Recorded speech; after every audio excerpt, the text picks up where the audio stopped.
Entre a Terra e o Céu, capítulo 37. Vamos dar uma recapitulada, vamos voltar um pouquinho no capítulo 36 para a gente poder entender um pouco, né? No capítulo 36, nós vimos que Antonina foi até a casa de Amaro junto com Mário Silva, né? Mário Silva que estava com aquela cabeça atormentada e ali se sentindo, né, um pouco culpado, estava ali com um pouco de remorso, né? Então foi visitar a família. Chegando lá, Zulmira estava em um estado crítico, necessitando de um doador de sangue. Mário Silva logo foi prestar aí o auxílio, né, para que ele pudesse ser o doador daquele sangue, visto que pós-morte do corpo físico de Júlio, Zulmira tinha ficado daquela forma, né? Abatida, não se alimentava mais, embora ela tivesse tendo os passes, né?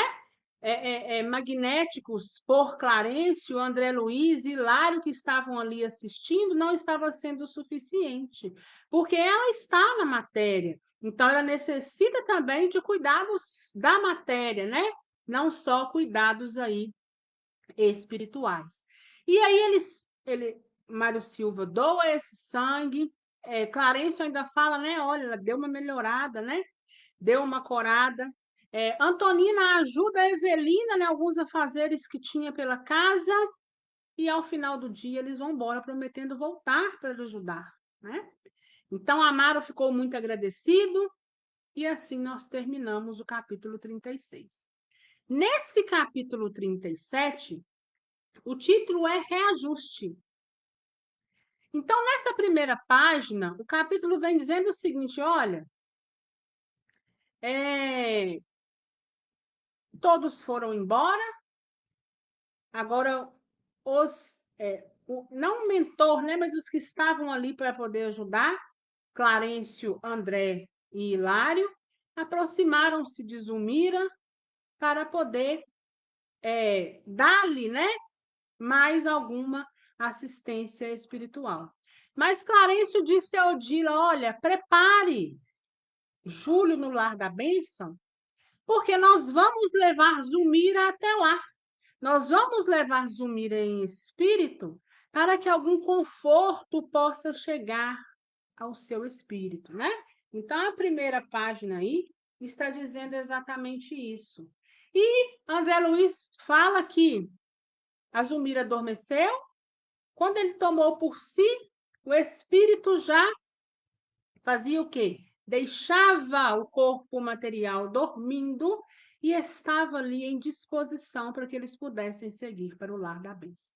Então, André fala que durante o caminho até chegar ao lar da bênçãos, podiam-se ver maravilhas, flores muito bonitas, cantos muito bonitos, mas em virtude do estado que Zulmira se encontrava, ou seja, ela sentia tanto naquele momento a falta de Júlio, que aquilo ali não a impactava de nenhuma forma. Sabe como quando a gente está de um jeito que nada, né, que nos mostre está tendo uma certa graça ou está tendo cor?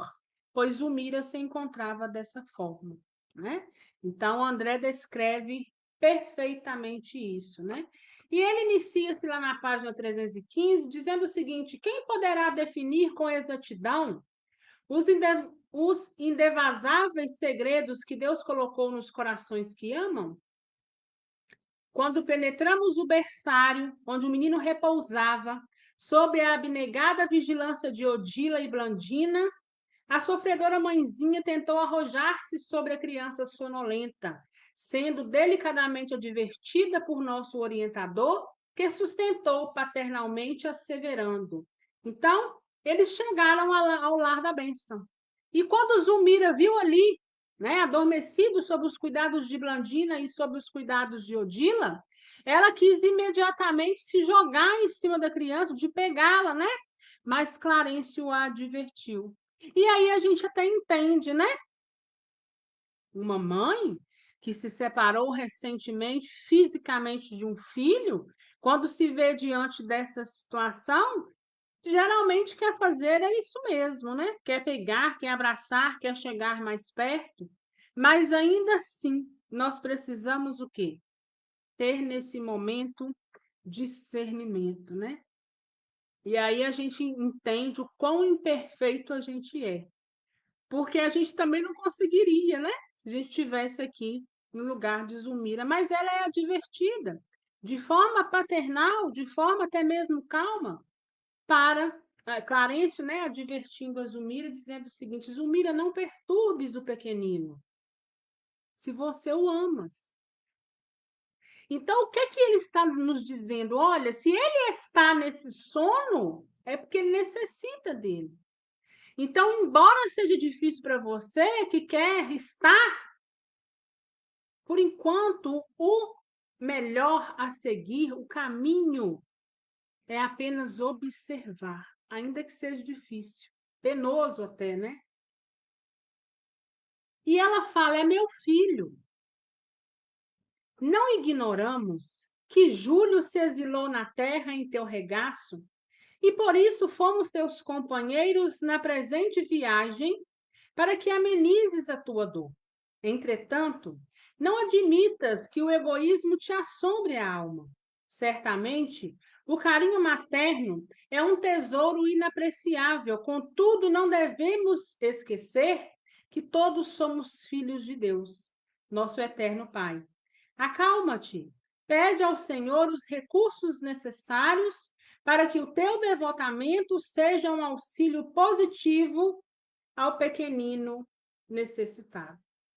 Então, a gente vê aí, né, Clarencio dizendo para ela: olha, não seja egoísta nessa hora. E aí a gente, na nossa imperfeição, né, na nossa falta de entendimento ao qual cada um tem uma pequena cota em si, a gente pensa assim: meu Deus, né? Mas realmente era o filho dela. E aí, Clarencio vem dizendo: olha, a gente entende que ele foi seu filho. A gente entende que quando ele passou pela terra, ele encontrou nos seus braços oportunidade de crescimento. Mas nós precisamos lembrar, sobretudo, que todos nós somos filhos de Deus. E é nesse momento que nós precisamos olhar a questão do egoísmo, né? Porque a gente coloca todos na posição de nossos. É o meu filho, é o meu irmão, é o meu pai, é o meu filho, né? Então tudo é o meu, né? É o meu marido, né? E a gente esquece que cada um tem uma jornada a trilhar. E a gente começa a perceber também o quanto nós ainda precisamos desenvolver, o quanto ainda nós precisamos fazer o exercício em nós de nos melhorarmos. E a gente que está tanto tempo estudando, a gente fala: meu Deus, eu não sei nada. Eu preciso me aperfeiçoar um pouco mais. Eu preciso estudar um pouco mais, eu preciso ir mais adiante. Porque diante da grandeza que é a vida, seja terrena ou dando continuidade no mundo espiritual e vice-versa, ela é imensa diante do pouco que cada um da gente carrega. Então, é o exercício constante que a gente precisa fazer sobre essa aceitação. É o exercício constante de fé. É o exercício constante de prece. A hora que a gente vê que vai desequilibrar, a gente olha para o alto. Jesus, tenha de mim misericórdia. Jesus, me dá discernimento, me dá equilíbrio, porque no momento está difícil. Jesus, não me deixe desequilibrar. Porque nesses momentos é só olhando para o alto, como se diz, para quem pode mais, para poder nos ajudar, né? De uma determinada forma. Tocada por essas palavras, Zulmira desfez-se em pranto. abraçada afetuosamente por Odila, que tentava soerguer-lhe o ânimo, reconheceu a primeira esposa de Amaro e recordou a luta que haviam atravessado, quando do afogamento do pequeno irmão de Evelino. O remorso voltou a refletir-se-lhe na mente e, atribulada, ela exclamou. Então, quando Odila a abraça, ela reconhece Odila. E lembra, veio à mente dela, nossa, que ela também não deve ter passado. Quando o filho dela também desencarnou-se por afogamento, diante de uma negligência minha. E ela logo fala, Odila, perdoa-me, perdoa-me. Agora vejo o inferno que te impus, despreocupando-me de teu filhinho. Hoje pago com lágrimas minha deplorável displicência. Ajuda-me, querida irmã. Sê para o meu Júlio a guardiã que não fui para o teu. A interpelada acariciou-a compassidamente e ajuntou. Tem paciência. A aflição é um incêndio que nos consome. Paguemos a vida o tributo da conformação na dor para que sejamos efetivamente dignas do socorro celestial. E beijando-a nos olhos, disse: enxugue as lágrimas que te fustigam inutilmente. A serenidade é o nosso caminho de reestruturação espiritual. Não te reportes ao passado. Vivamos o presente fazendo o melhor ao nosso alcance. A gente vê uma evolução muito grande de Odila, aquela que um dia obsediou tanto Zulmira, hoje um pouco mais compreensiva, um pouco mais entendida, com as ideias mais claras dentro da mente, ela está ali agora fazendo o quê? Tentando levar conforto para Zulmira. E dizendo a ela, olha, esqueça o passado. Vamos começar a viver para frente. Porque o passado a gente não consegue mudar. Quem dera que pudéssemos fazer diferente. Então, de agora em diante, vamos fazer melhor. Agora, porém, que sofro as agruras de minha prova, acentuou Zulmira em tom amargo. Penso em teu anjinho. Odila, conchegando-a de encontro ao peito, conduziu para mais perto do menino adormecido e, indicando-o, disse a ela satisfeita: ouve, meu filhinho é também o teu. Julho de hoje é o nosso julho de ontem. Pesados compromissos com o pretérito, ou seja, com o passado, obrigaram-no a aceitar as dificuldades do momento. Em nosso aprendizado de agora, teve a existência frustrada por 2 vezes, a fim de valorizar com segurança a bênção da escola terrestre. Ante a companheira perplexa, acrescentou convincente: o corpo de carne é uma veste que o nosso Júlio usou de 2 modos diferentes por nosso intermédio. E sorrindo, como vemos, somos 2 mães partilhando o mesmo amor. Notávamos que Zulmira, admirada, estimaria algo perguntar, mas o choque da revelação como que lhe imobilizara a garganta.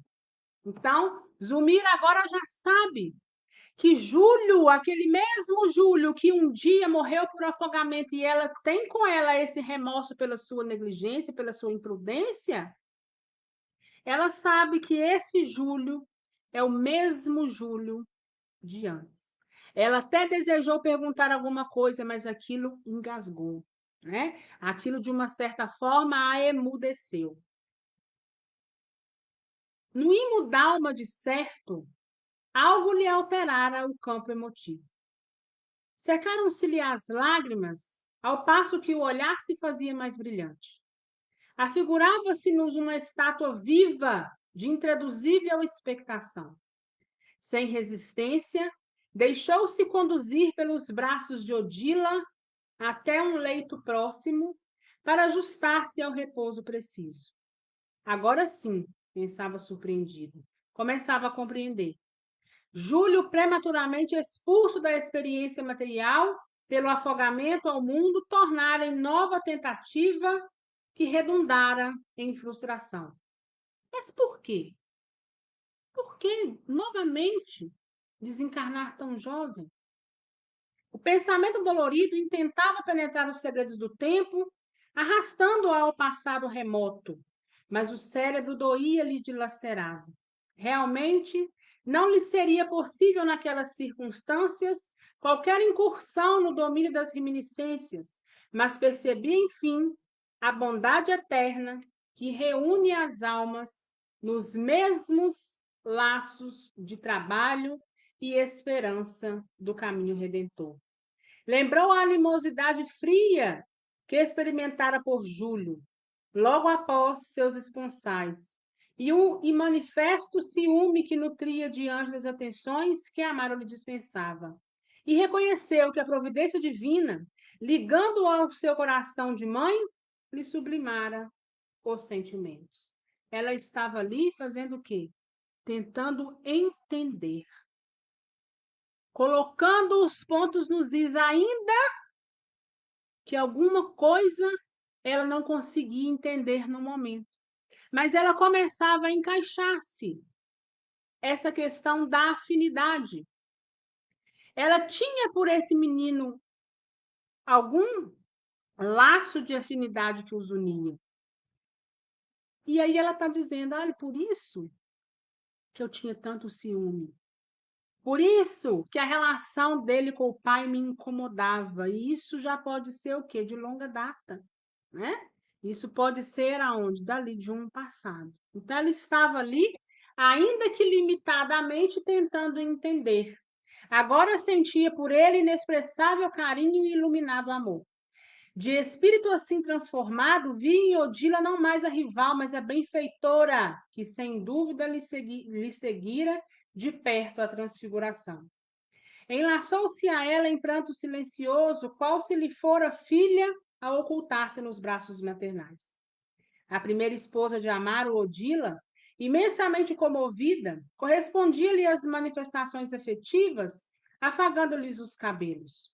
Convém-lhe o repouso. Qualquer recordação agora lhe agravaria o conflito mental. Então, Clarencio dá a resposta do porquê de Júlio estar ali dormindo. E nós podemos pegar esses ensinamentos e trazer para os nossos entes. Porque nos primeiros momentos de desencarne, nossos entes precisam, às vezes, de um sono reparador. E Clarice está dizendo que qualquer recordação agora, naquele momento, lhe agravaria o conflito mental. E não só recordações, mas também vibrações daqueles que ficaram e ainda não tiveram a aceitação desejada. Imagine se Júlio, criança, começasse a receber todo o impacto negativo em que vivia Zulmira. Seria muito mais complicado, a situação dele seria mesmo de confusão mental, ainda que criança, né? Principalmente porque estava ainda naquela mente de criança, ele não saberia discernir o que estaria acontecendo e estaria ali em sofrimento sem saber explicar, mas os mentores saberiam o porquê. Mas para evitar tudo isso, no momento, né, não é o aconselhado. Odila desembaraçou-se da companheira, deixando-o a sós no descanso justo, e seguiu-nos. Despedimos-nos. O instrutor aconselhou que fosse Zulmira mantida no berçário mais algumas horas. Desse modo, o corpo denso seria mais amplamente beneficiado pelo sono reparador. Voltaríamos para reconduzi-la à residência terrestre de maneira a garantir-lhe, tanto quanto possível, as melhoras gerais. Afastamos-nos assim para regressar em breve. Com efeito, transcorrido o tempo que o nosso instrutor julgou indispensável, tornamos ao lar da bênção para restituir nossa amiga ao ninho distante. O relógio marcava 9 da manhã quando a enferma, sob a nossa vigilância, despertou no corpo físico. Zulmira, retomando o equipamento cerebral mais denso, não conseguiu articular a lembrança da excursão que se afigurou então um delicioso sonho. Guardava a impressão nítida de que revira o filhinho em alguma parte, e semelhante certeza lhe restaurara a calma e a confiança. Sentia-se mais leve, quase feliz. Evelina, atendendo-lhe o chamado, identificou-lhe as melhoras, rendendo graças a Deus. A jovem contente trouxe Antonina e Lisbela ao quarto. A viúva chegara cedo com a filhinha, com o melhor desejo de cooperar. A doente saudou-a satisfeita. Recordava-se de modo impreciso da noite anterior e agradeceu o cuidado de que se via objeto. Aceitou o café substancioso que lhe foi trazido e, reanimada, se sentia que, sem qualquer cerimônia, confiou a Antonina as impressões renovadoras de que se via dominada. Então, Zulmira retorna ao corpo físico, mas agora sem nenhuma lembrança. Ela tinha uma vasta lembrança, né? Uma lembrança longínqua no seguinte sentido: olha, eu estive com Júlia em algum lugar, né? Por sentir que eu possa ter estado com ele, eu estou quase feliz. Ela desperta, encontra em sua casa Antonina. Lembra que Antonina tinha prometido que iria voltar, né? E queria levar Lisbela, né? Porque, segundo Antonina, Lisbela iria fazer algumas gracinhas para animar a casa, né? E, de fato, Odila retornou. Ela reconheceu Antonina, né? Aceitou até mesmo um café. Permanecia convicta de que vira Júlia e abraçaram. Onde e como? Não saberia dizer. Mas o contentamento que a felicitava era bem o testemunho de que reconhecera naquela noite benefícios reais. Felizmente, a transfusão de sangue foi coroada de pleno êxito, exclamou Evelina encantada. Sim, disse Antonina, concordando. A providência terá sido das mais proveitosas, no entanto, estou certa de que Dona Zulmira terá reencontrado o filhinho no plano espiritual, readquirindo novo ânimo para a luta. Aquela sessão confiante foi registrada pela enferma com sincera alegria. A senhora julga então possível? Indagou a dona da casa de olhos faiscantes. Como não? Disse Antonina. A morte não existe como a entendemos. Do além, nossos amados que partiram estendem-nos os braços. Tenho igualmente um filhinho na vida maior que vem sendo para mim precioso sustentáculo. A enferma demonstrou invulgar interesse na conversação. Há momentos na vida em que somos castigados pela fome de fé, e Antonina era uma fonte radiante de otimismo e firmeza moral. Evelina e Lisbela retiraram-se para o interior da casa, atentas à limpeza doméstica, e as duas amigas passaram a mais íntimo entendimento.